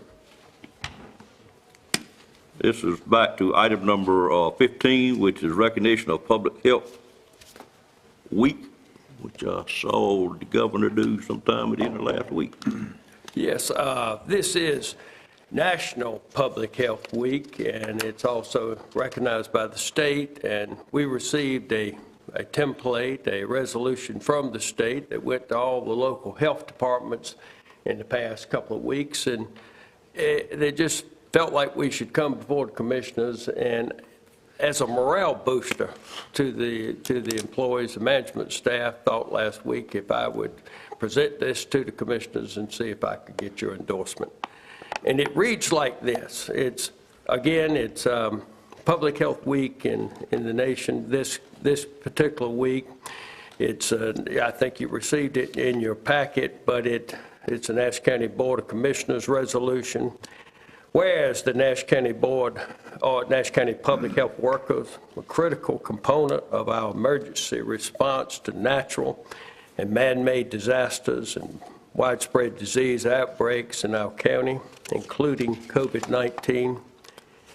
And whereas our county and state public health workers have been courageous, inventive, and tireless in their work to protect our residents from threats of COVID-19 pandemic, while continuing to perform their essential public health functions, and they're the other public health functions, other times at risk of their own safety and health. And whereas public health measures to control and eliminate infectious diseases, improve environmental sanitation, promote healthy lifestyle practices have been a greatest cause of improved status and increased life expectancy for residents of the county and all North Carolina residents. And whereas public health plays a critical role advancing health equity, preventing chronic diseases and injuries, resulting in improved productivity and decreased health care costs for all North Carolinians, and whereas the Nash County Board of Commissioners is committed to a continued emphasis on prevention of public health and to helping our county and all North Carolina reach a better state of health through actions outlined in Healthy North Carolina 2030 objectives. And whereas communities, local health departments, employees, hospitals, healthcare providers, individuals, families, insurers, county leaders, policymakers, faith-based communities, schools, child care facilities must work together to identify and develop innovative solutions to health problems facing the people of Nash County. And whereas the Nash County Board of Commissioners encourages all residents to recognize that public health is working to ensure that all residents are protected from threats such as COVID-19, influenza, foodborne diseases, injuries, chronic diseases such as diabetes, heart disease, and asthma. And whereas April 4th through the 10th, 2022 has been designated as National Public Health Week, now therefore, we, the members of the Nash County Board of Commissioners in regular session, do hereby unanimously proclaim that April 4th through the 10th, 2022 shall be designated as Public Health Week in Nash County, and commend its observance to all residents and convey our greatest gratitude to those public health professionals who serve our county every day. And this in witness there whereof I have hereunto set my hand and affixed the seal of the county of Nash, the state of North Carolina, this 4th day of April in the year of our Lord 2022. Again, this is more for the staff back at the Health Department than it is for me standing before you. And it's a resolution that I present to you today for your consideration. Any questions, Mr. Hill? Seeing none, entertain a motion for approval. So moved. I have, Madam Clerk, at least 6 of us or 7 of us. Is there a second? Second. And seconded by Commissioner Leggett. Any questions on the motion? All in favor of the motion, let it be known by saying aye. Aye. Any opposed by a like sign. Motion carries. Thank you very much. I appreciate that. And I will tell you, going into the beginning of the week, we're looking at just about 10 new cases. So we're continuing to see a decline in COVID-19. Great. We usually cut it off at midnight on Monday night, right after the ball game tonight. Cut it off. You better not wait 24 hours without the ball game, probably. We hope we'll have a good report from both. Right. Thank you, Mr. Hill, for everything you and Thank you, sir. your staff does for Nash County citizens. Mr. Chair, Mr. Belfield, can we have a 10-minute break? I have a request for 10-minute recess by a sitting commissioner.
hope they got her hooked up where she can get some more help.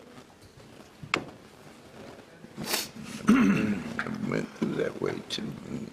Didn't get it.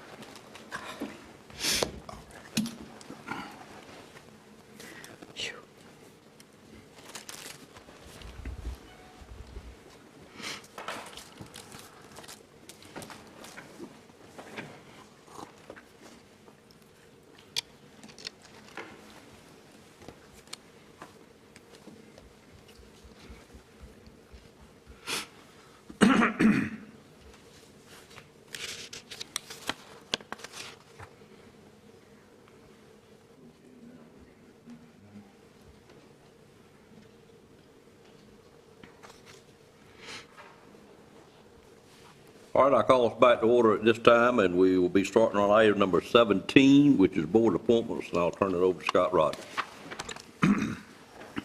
So we have two boards today we need to address with appointments. The first one being the Tourism Development Authority. There are 6 members on the TDA whose term will expire April the 30th of '22. All of these members are willing, recommended, and eligible for reappointment with the exception of Mr. Daly, Mr. Dan Daly. The board is being asked to consider today the reappointment of members Retho Webster Williams Jr., George Griffin, Mark Cone, Brittany Parker, and Lisa Ann Ferguson. All right, any questions on those reappointments? Seeing none, I'd entertain a motion for reappointing those 5 board members. So moved. Moved by Commissioner Outlaw, is there a second? Second. Second by Commissioner Leggett. Any questions on the motion? All in favor of that motion, let it be known by saying aye. Aye. Any opposed by a like sign? Motion carries. And the one, Dan Daly, who worked for L&L for many, many years, has served his 9 years, and cannot be reappointed according to our bylaws. And I laid on your desk this morning, apologize for getting to this late, but I got it yesterday afternoon, a proposal that I had for a Michael Wise to be appointed for his seat. That particular seat has to be filled by a person involved in travel and tourism, not a collector necessarily, which is a owner or a worker at a hotel, but a person that is in travel and tourism like Dan was, because he worked for convenience stores. But Michael Wise is the owner of West Ridge Grill up at the Harris Teeter Shopping Center. He lives in Nashville, and I think would be a great addition to the board. He is very involved in the community, and I would ask for his consideration to be appointed in that seat. Make a motion, we appoint Michael Wise. All right, have a motion. Is there a second? Second. Motion by Commissioner Combs, second by Commissioner Outlaw and Commissioner Wilkins. Any questions on that motion? All in favor of the motion, let it be known by saying aye. Aye. Any opposed by a like sign? Thank you. I want to get that done because our budget meeting is coming up in May, and that'll give us a full board to deal with the request for the upcoming year. Okay, thank you, Mr. Chairman. Do Great you have appointment. anything else? Yes, sir. The Nash County Board of Adjustments, there are 2 members whose terms expire April the 30th of '22 for the Nash County Board of Adjustments. Mr. Dennis Ray Cobb is eligible, willing, and recommended for reappointment. However, Mr. Tommy Bass has served 3 consecutive terms as a regular board member and is therefore ineligible for appointment at this time. So there will be a need for a new alternate member number 3 to be appointed. So at this point, I would request your approval of reappointment of Mr. Cobb. Okay. There a motion to reappoint Mr. Cobb to the Board of Adjustment? So moved, Mr. Chair. Moved by Commissioner Harrington. Is there a second? Second. Second by Commissioner Outlaw at Belfield. Any questions on the motion? All in favor of the motion, let it be known by saying aye. Aye. Any opposed by a like sign? Motion carries. Any name we have for the other position, or we need to find one? We do need to find one, and I would bring to your attention that there will not be a board member from Commissioner District 4 at this point. Okay. You want to look for that person? Just offer up if Ms. Leggett has any difficulty finding a person, I'm pretty sure she won't. And I've got a couple of people that are interested in service in this board. And what seat was it? It's actually number 3 alternate. Due to succession of the seats, it'll be actually the 3rd alternate that will be Third alternate. going in. Okay. All right, any more appointments? That's it. Thank you. Okay, thank you, sir. I, Mr. Arrington? yes. Well, you know, you have your board appointments. You have me on the Spalding Board of Directors as Nash County Representative, so I resigned from that board because they are in our budget. And we still wish to have a representative represent the County Board of Commissioners. Ms. Lou Richardson, I want to recommend Ms. Lou Richardson to replace me as a voting member on that board. She is acknowledged, she's willing to do that. Yes, I Of course, I know she's been on there. I spoke with her. Right now, she's a non-voting member, so that would make her a voting member representing the Nash County Board of Commissioners. Go ahead, Mr. Rogers. And you said Spalding Family Resource Center? Right. I currently have her serving on that board until 9/1 of '23. I know, but she's really serving as a non-voting member. I understand. Thank you. Okay. So All that right. would make her a voting member. Okay, thank you. If this board appoints her. Gotcha. What board is that? Spalding. Spalding Resource Center. If you recall, Mr. Arrington needed to resign because of the new bill, which is funny, There's a lot of boards that may, possibly the commissioners may have to, that we're serving on may have to resign. I think we've all taken care of ours, Mr. Bellfield, with the exception, I don't know where we stand presently, but I resigned from mine 12/31, which was Christian Fellowship Home. I did get a call from your president. What is his title that's over that organization, Mr. Arrington? Say that again. The person that's over the Spalding organization, is he the president or the chairman of that organization? John Perry? Yes. Is he the chairman or president?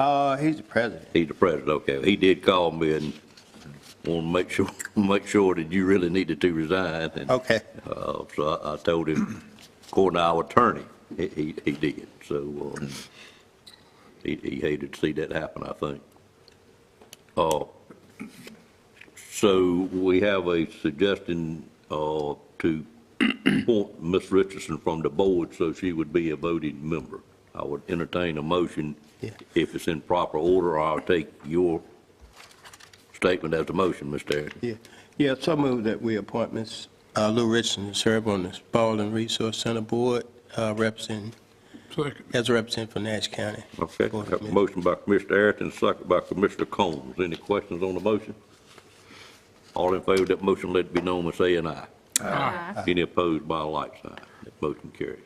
Thank you. Mr. Arrington, will we now need to take action to replace her? I don't think that's a commissioner appointment. I don't believe. Thank you. Okay, thank you. Verify that, but I'm pretty sure it's not. We will. Thank you. Okay. Anything else on appointments? I'd open the floor up to any commissioner that has a comment or a question. I've got 2 comments this morning. First of all, this past Saturday was opening weekend for the Nash County Farmers Market, which is located in the Mills District in Rocky Mount. I was there both as a commissioner and as a vendor, and I would say that there was a lot of people in attendance and a very good opening weekend. I think the weather had a lot to do with that, which is a good thing. So just remind our local residents to please support that market, and it will continue to be open on Saturday mornings through December. The second comment I'd like to make is that the Land Use Plan Working Group has continued to meet, and their work is well underway. There is a website that was set up early on for that working group. That website is NASHCO, the abbreviation for county, NASHCOlanduseplan.com, and there are records of our meetings there and summaries of the presentations posted there. If you click on the resources section, you can find that. The work to date of that committee will be presented very soon to the Nash County Planning Board as well as to the Nash County Board of Commissioners. And following that, there will be public input meetings held, and those will be announced, I expect, on the county social media websites or social media sites. That's all I have. Good. Thank you, Commissioner Leggett. Other comments from Commissioners? I got a few things. Sure. First, I would advise the board, I'm sure you know, we have no April mid-month meeting. We do have a May mid-month meeting, and it'd be my recommendation, Mr. Chairman, that at that meeting, we do our committee reports, but that we set aside time for budget review as needed and not do inside-outside presentations. That would be my recommendation, and if that's what we do, then we won't need to identify an inside-outside presenter. Third thing I've got is related to the intersection of Old Carriage and Eastern Sunset Avenue, where Sheets, EP Mart, Hardee's, and then there's a vacant lot are located. I want to ask this board to authorize our staff to prepare a resolution to go to the governor and to our local legislators requesting that they get involved and do what may be appropriate to reconsider having left turns at that intersection. Currently, the left turns have been removed. I've been involved in this in several meetings, discussions, not only with those businesses, but we've received input from the community college through Dr. Honeycutt, and I think it would be detrimental to all of them if we don't have left turns at that intersection. Those businesses, at least the EP Mart and the Hardee's people and the Sheets people from after the meeting have indicated, and I know the vacant lot owner has indicated a willingness to work with the DOT and do what's necessary.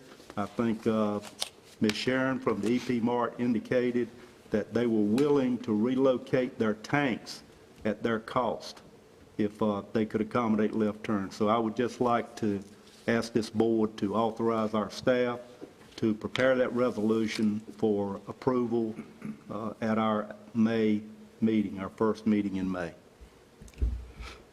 Okay. Anything else, Commissioner Hall?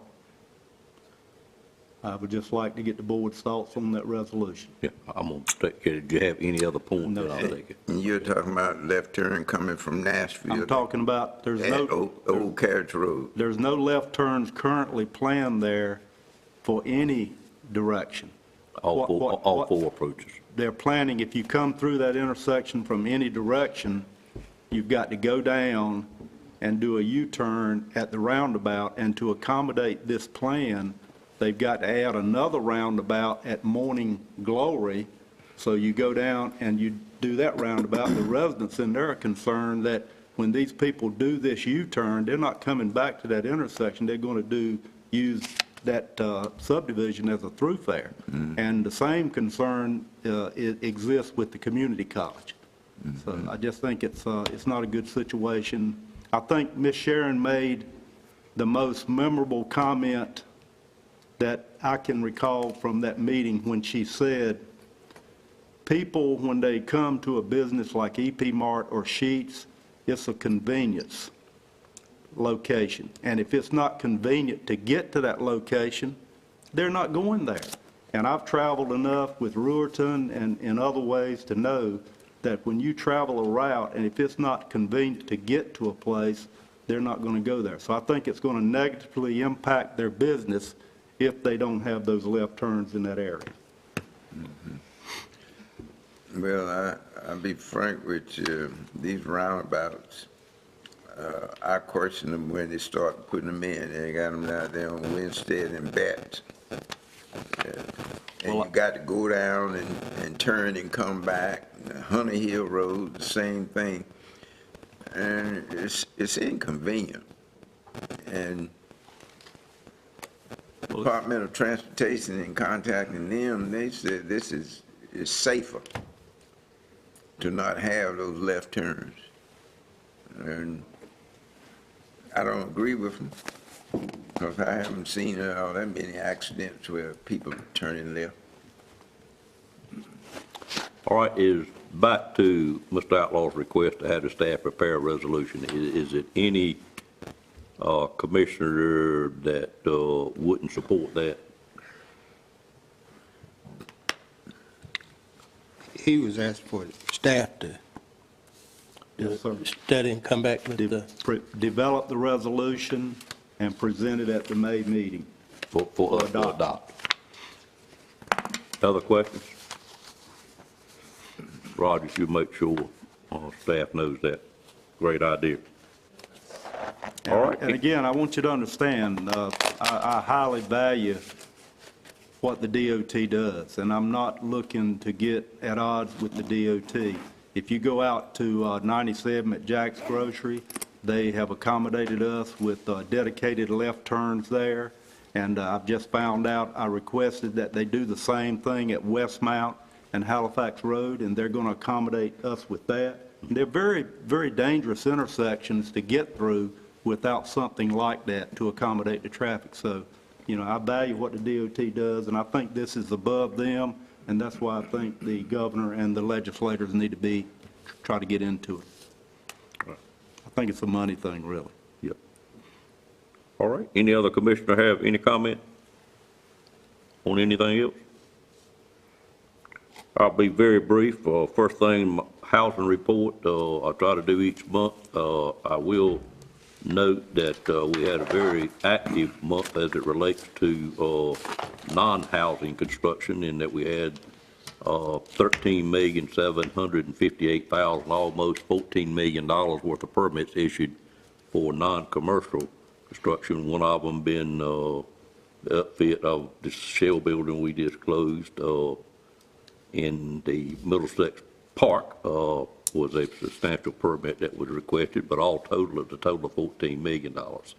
On the home side, we issued 34 new home permits in the county in the month of March, which is a little over one a day, and we had 18 different builders to pull those permits. So we still have great activity, plus we have a large number of permit applicants, and it's all not concentrated by one individual, but 18 different builders, and many of those were located out of our area, quite frankly.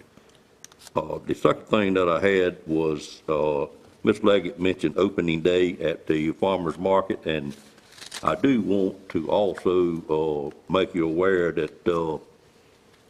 Boone, I think about a year ago, we started trying to get, a year and a half ago, additional parking at the farmers market, and we had entered into agreement with Capital Broadcasting that they would provide us with a piece of land, and we put money in capital improvement budget to build a parking lot. But in the end, Capital Broadcasting decided that they would furnish the land, but then they would also put the parking lot in too, and it was completed through diagonally, as you saw. And I noticed last Saturday night it was full when you had the bluegrass at the farmers market. Then certainly Saturday it was full as well. So I do think we ought to get staff to write a letter to Capital Broadcasting Company and thank them for providing that parking lot, because it's really a great help for the farmers market. They of course provided it twofold for events they have where they needed additional parking, but they're located in such a place. And Mr. Boone, I know we've got that, we don't really know when, but we got some improvements coming to that intersection on the resurfacing, and it's going to make it safer, I think. Could you address that briefly? Do you recall exactly what's been going on there? We are expecting some improvement to be made to make it safer for people to come from that side of the street into the farmers market. Correct. So as part of the City of Rocky Mount resurfacing contract with Barnhill Construction, and I guess that also would be in conjunction with the state, when Peachtree Street and Falls Road are repaved, they will be restriping those streets to provide bicycle lanes and also for pedestrian crosswalks. So they're going to reduce the lanes, which should reduce speeds, and also provide amenities for bicyclists and pedestrians to try to address the safety concerns. Thank you. Could I ask, are they going to also put signage? I know if you go out to Highway 97, like you're going out of town, they've got that pedestrian crossing, and they've got signage there to slow the traffic down, so you know in advance you're coming to it. Yeah, I believe signage will be included, and that will be driven by the MUTCD, mainly the Uniform Traffic Control Devices, but the DOT adheres to that pretty strictly. Thank you. So if you would just make a note also, Scott, about management preparing a letter on behalf of the board and from the board to thank them for what they did out there for the parking lot. So I don't think we ended up spending any funds, did we? So between what they did and what the state's going to do, we would have a parking lot right across the street from the farmer's market that we didn't have to provide any financing for. And the last thing, as all of you know, I have served on the MPO, Municipal Planning Organization, for a number of years since becoming a commissioner. And at our last meeting, our chairman, W.B. Bullock, resigned, and the board saw fit to elect me chairman of that, which to my knowledge is probably the first time that we, in a very long time at least, we may have had one in years past, that the chairman was not from the city of Rocky Mount. I was a little surprised they chose to do that, but anyway, that did. So I will have those 4:30 meetings on that alternate Monday that I will do my best to try to finish up here so I can get there on time. But I was very thankful of them choosing to do that. I think the motion was made by the Nashville, Louise Hinton, representative on that board, and then seconded by the DOT representative, Mr. Melvin Mitchell, who I made a motion to be elected chairman, but he chose, due to time constraints, turned that down. So just for the note of the commissioners on that item, and that's all I've got. Anything else you think of?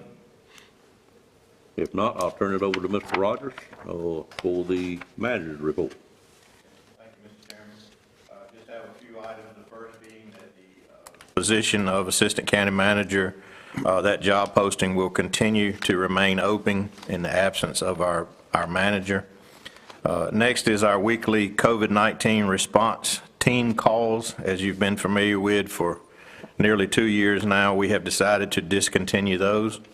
The manager consulted with Mr. Hill, and they made the decision to discontinue the weekly calls, but continue to send a weekly email from the health department sharing COVID numbers of new positive cases, hospitalizations, deaths, and vaccination information. Should the need to schedule a call arise, then the manager will do that on a as-needed basis. Next is simply a reminder of the official announcement and groundbreaking for Sonovatech's new first wave manufacturing facility. That will be this Wednesday, April the 6th at 10 a.m. at the Middlesex Corporation Center Shell Building at 7540 Middlesex Corporate Parkway. The next item, Ms. Janice Evans and Ms. Susan Phelps are assisting the Town of Red Oak clerk, Ms. Tracy Sharon, and the Town of Nashville clerk, Ms. Sarah Tinkham, in planning and hosting the Eastern Region Municipal Clerks Spring Meeting on Friday, April the 8th. They are expecting about 40 clerks at the Agricultural Center. Chairman Davis will be providing a welcome at 8:45, and you all are invited to stop by and show your support. The county offices will be closed Friday week, April the 15th, in observation of Good Friday. I'd also like to invite you to an event that the Recreation and Senior Services Department will be hosting a community day at the park, and a mother-son luau at Nash County Miracle Park at Coopers. That will be on Saturday, April the 30th, from 11 until 4. And certainly you're invited to come out and enjoy those events. And lastly, a reminder that the Senior Services is hosting a celebratory lunch for successfully achieving national accreditation on Wednesday, April the 20th. If you have not yet registered but would like to attend that event, please call Ms. Morgan Dowdy at the Senior Center. And I believe that's all I have, Mr. Chairman. All right, any questions of Mr. Rogers on the manager's report?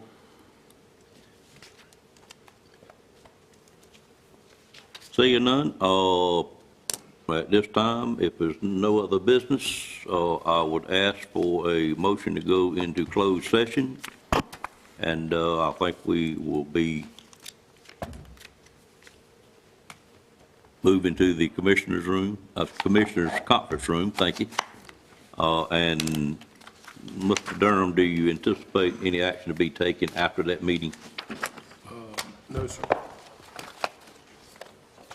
I really can't, I don't know if there was any economic development action we would need to take or not. There may be some of that. May be something there. Closed session, I believe. Possibly, but if it is, we will come back out here and take care of that. So at this time, I'd entertain a motion to go into closed session. So moved. Moved by Commissioner Wilkins, there a second? Second. Second by Commissioner Arrington. Any questions on the motion? All in favor of the motion, let it be known by saying aye. Aye. Any opposed by a like sign. We will